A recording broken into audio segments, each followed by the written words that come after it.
O'zbekistonning barcha viloyatida qanday ob-havo bo'ladi? Assalomu alaykum, hurmatli tomoshabin. Bizning kanalimizda har kunlik va haftalik ob-havo ma'lumotini bilib olishingiz mumkin.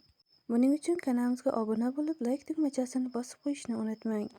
Diqqat qiling, O'zgidromet markazi 23-iyul kungi ob-havo prognozini e'lon qildi.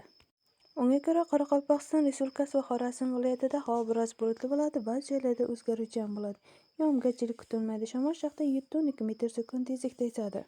Harorat kechasi 18-23 daraja, kunduz esa 31-36 daraja bo'ladi. Buxoro va Navoiy viloyatida havo biroz bulutli, ba'zi joylarda o'zgaruvchan bo'ladi. Yog'ingarchilik kutilmaydi. Shamol shaxtan 9-14 metr/sekund tezlikda esadi.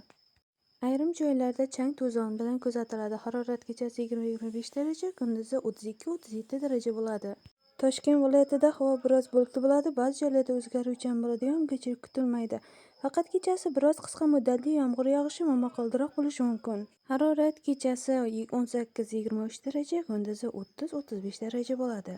Samarqand, Jizzax, Sirdaryo viloyatida havo biroz bulutli bo'ladi, ba'zi joylarda o'zgaruvchan bo'ladi. Yog'ingarchilik kutilmaydi. G'arbiy shamol yo'nalishini o'zgartirib, sharqdan 7-12 metr/sekund tezlikda esadi. Harorat kechasi 18-23 daraja, kunduzi 30-35 daraja bo'ladi.